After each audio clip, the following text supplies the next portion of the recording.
Chapter 15. A Piteousness of Doves. Fabiola hung up the phone and shook her head and frowned. It had been 3 days since we'd been to Aunt Teresa's, and still Santiago had not arrived.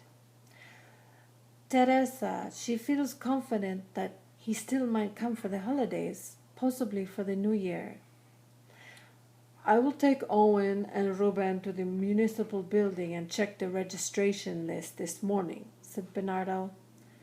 Well, I guess that is that, said Graham, looking into her plate of eggs. Graham, he still might come. I scooted my chair away from the table and walked outside to the jacaranda tree and sat down. Tonight was Barrio Halatlacos.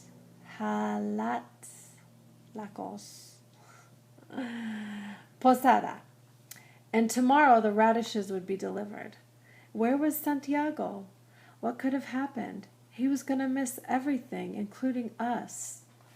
I stayed beneath the tree while Bernardo left with the boys and Graham, Fabiola, and Flora left for El Mercado. A breeze lifted the loose purple jacaranda blossoms and sprinkled them over me. Picking up a bar of soap, I held it against the sky and imagined a little white dove inside. I rounded the corners of the bar and smoothed the arch that would be the back. I thought of Blanca. I wondered what she was doing and if she missed me. I thought about Mr. Marble and Ms. Morimoto. If I didn't find my father, would I have to live in Las Vegas and leave my life in Lemon Tree? I worked and whittled, scraped and dug, but when I got to the center, there was nothing there, only the ground covered with my snowy frustrations. I whispered to the leaves and the purple flowers, Santiago, you don't have to be our father if you don't want to. Just show up and help me, please. As I picked up another bar of soap to begin again, the gates opened and Owen walked toward me with Ruben following. It's okay, Naomi. It's okay. Had Santiago registered at the municipal building? But when Bernardo walked into the yard behind the boys, I saw his sad, soft-hearted eyes. I knew that Owen had only been trying to reassure me. There was no news to give. That night, before Las Posadas, Graciela brushed my hair until it shimmered like velvet. Since I'd been thinking so much about my father, I wondered about Ruben's. Grandma would say to let it be and mind my own affairs. Blanca would tell me to ask lots of questions and get lots of answers. Graciela, ¿dónde está Ruben's father? She stopped brushing. I hoped I hadn't been too rude or nosy. We are no longer together. Did you ever want to leave Ruben with Flora and Pedro and go look for a life for yourself? Graciela turned me around to face her. She carefully situated a beaded headband in my hair. No, Naomi. You see, I am looking for my own life right here, with Ruben.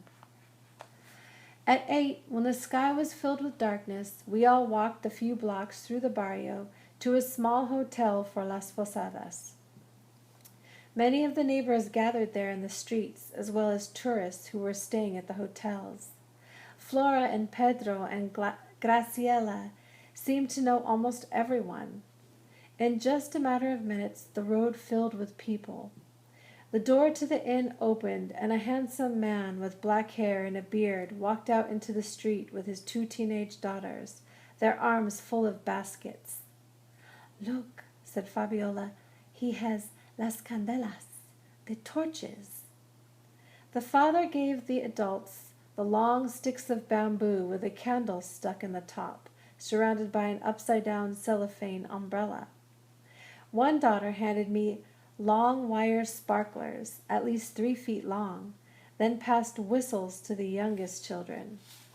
The other daughter gave firecrackers to the boys. Owen held up a bundle of pink and white firecrackers to show me. grinning and jumping up and down. Ruben copied him. The man and his daughters lit the wicks of las candelas, and then everyone passed the flames, candle to candle, until the street glowed with soft lights. One of the older boys held a candle, and the younger ones ran to it and lit their firecrackers, tossing them away from the crowd. Pop, pop, crack! The huddle of people began walking slowly through the street.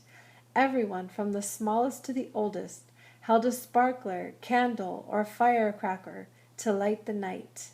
I held my sparkler out and watched the tiny white pinpoints sprinkle onto the street.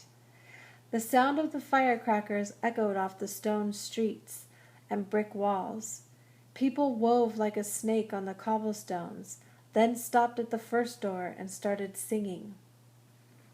"It is a famous song about this night," whispered Fabiola.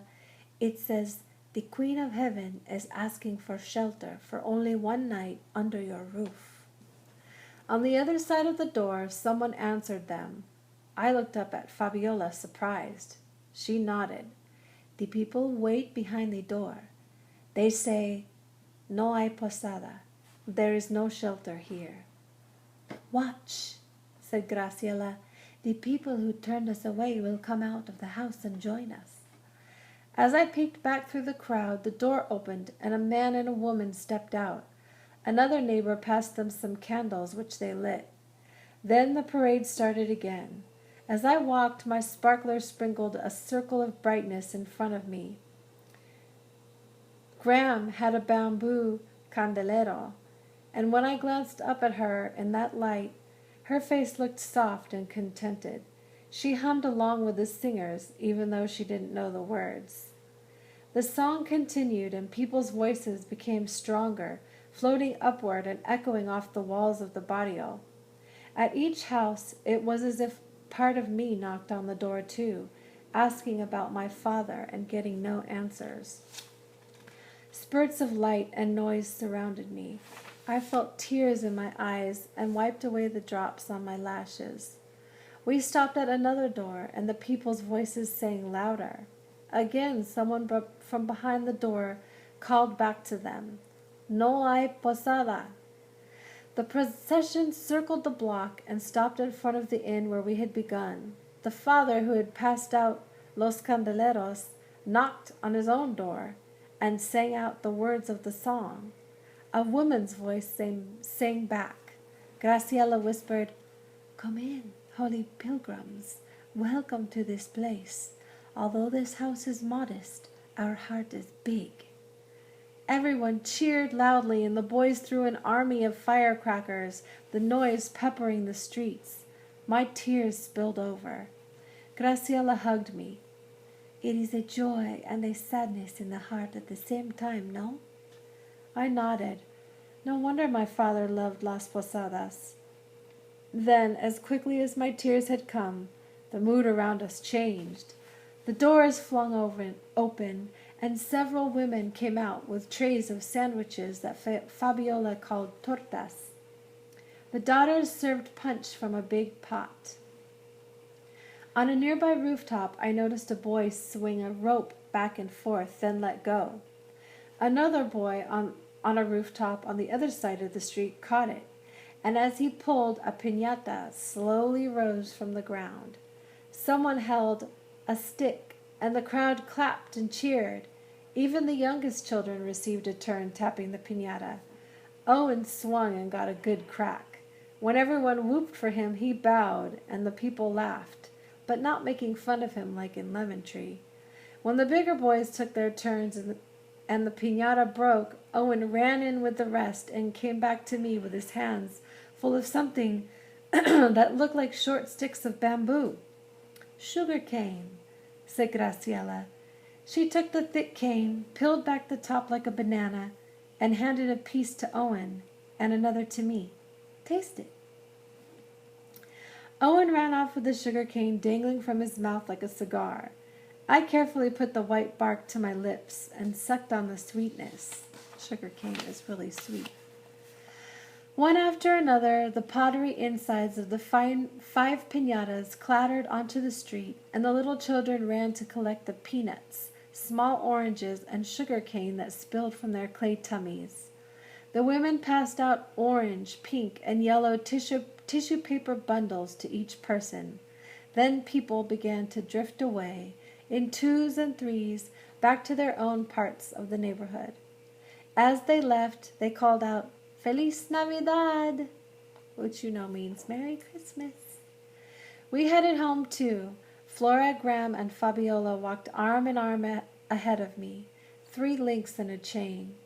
Bernardo and Pedro walked behind us, talking in their deep Spanish voices, probably about the radishes that would be delivered from the fields tomorrow. Ruben and Owen, on one side of me, already nibbled the cookies and candy that had been inside the tissue bundles. On the other side, Graciela held my hand. Every few minutes she looked down at me and smiled with a face full of kindness. Just for a blink of my eye, I pretended that Graciela was my mother. I wondered if my father had ever married again. Maybe he would show up and he would meet Graciela and they would get married. Then Owen, Graham, and I could live with them in a little house like Flora and Pedro's, with Fabiola and Bernardo close by. I would never have to go back to Lemon Tree and take the chance of having to live with Skyla. Every year we could all walk home from Las Posadas together, one big family. When we turned the corner and the street lamp gave off enough light so that we could see a lone figure up ahead standing in front of the wooden gates. I told Benny to come over so we can make the decisions tonight, said Bernardo. Pedro waved, and a person waved back. As we walked closer, I thought, what if it isn't Benny? What if it's my father? But it wasn't. It was Benny. Everyone went to bed except for the men, who huddled together in the yard and discussed what they would carve for the festival. With my box of carvings under my arm, I tiptoed into Flora's kitchen for the last of the hot chocolate, which I knew was on the back of the stove. As I sipped, I examined a jacaranda branch that Ruben had dragged inside and left on Flora's table. I picked up the branch and held it above my animals. I moved the branch back and forth like a puppeteer and imagined what my father had once carved for us. Then I held the branch upright, as if it grew out of the table. Since it was flat on the bottom, it balanced and stood like a young sapling. I braced it with Flora's salt and pepper shakers and bottles of hot sauce for extra support, then carefully began placing my soap figures among the spindly twigs. Benny walked in, and while he drank a glass of water, he glanced at my arrangements on the table. He came closer, studying the animals in the tree. Don't touch, he said. Then he ran outside. Well, it sounds like she gave him an idea.